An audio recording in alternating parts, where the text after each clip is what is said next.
Back to channel. Now we are going to discuss about the deep peroneal nerve. You can see here this is the deep peroneal nerve. Actually the common peroneal nerve only in turn divided into the superficial peroneal nerve and the deep peroneal nerve. So if you see here the superficial peroneal nerve, it's located on lateral side and it supplies the lateral muscles of the leg, whereas the common peroneal nerve is on, you can see, nearer to anterior tibial artery and it mainly supplies the anterior muscles of your leg. So actually this anterior compartment of leg and also it supplies the dorsum of the foot, and it is corresponding, or it is homologous with the posterior interosseous nerve of forearm, and this is one of the two terminal branches of common peroneal nerve. Okay, so what is its course and relation? Let us check out another diagram for that. So here you can see the course and relation. Actually it begins on the lateral side of the neck of fibula under the cover of upper fibers of peroneus longus muscle.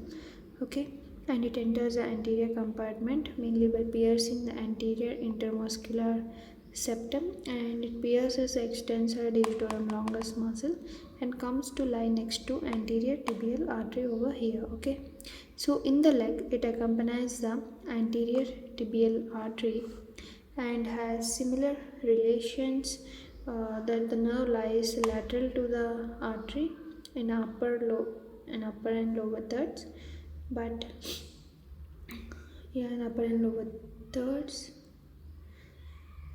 of the leg and anterior to artery in the middle one third. So especially the middle one third it is anterior, but upper and lower thirds it's lateral to the artery. Next, coming to the lateral terminal branch. Actually this nerve ends on the dorsum of the foot close to the ankle joint by dividing into the lateral and medial terminal branches. It will in turn divide into medial branch and lateral branch. Okay, so the lateral terminal branch turns laterally, ends in pseudoganglion deep to extensor digitorum brevis.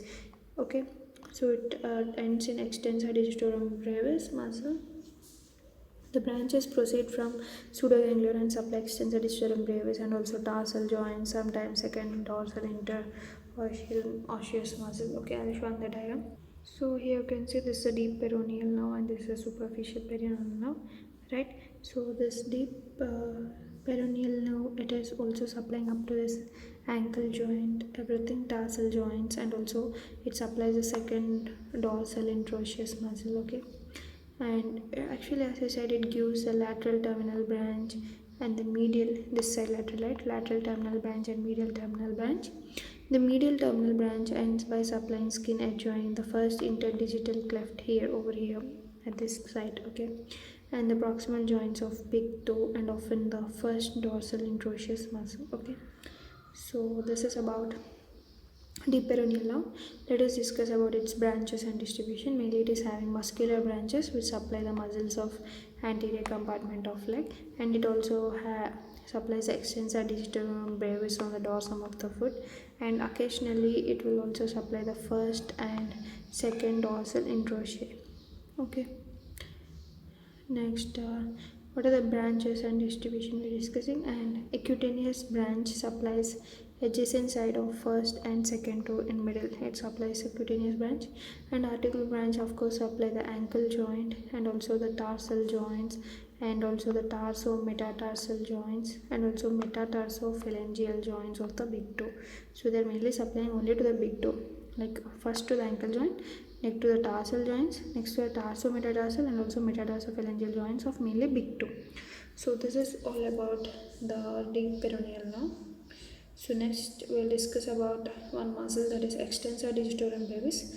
Actually extensor digitorum brevis is also anterior compartment muscle, but we are discussing it in detail in next video.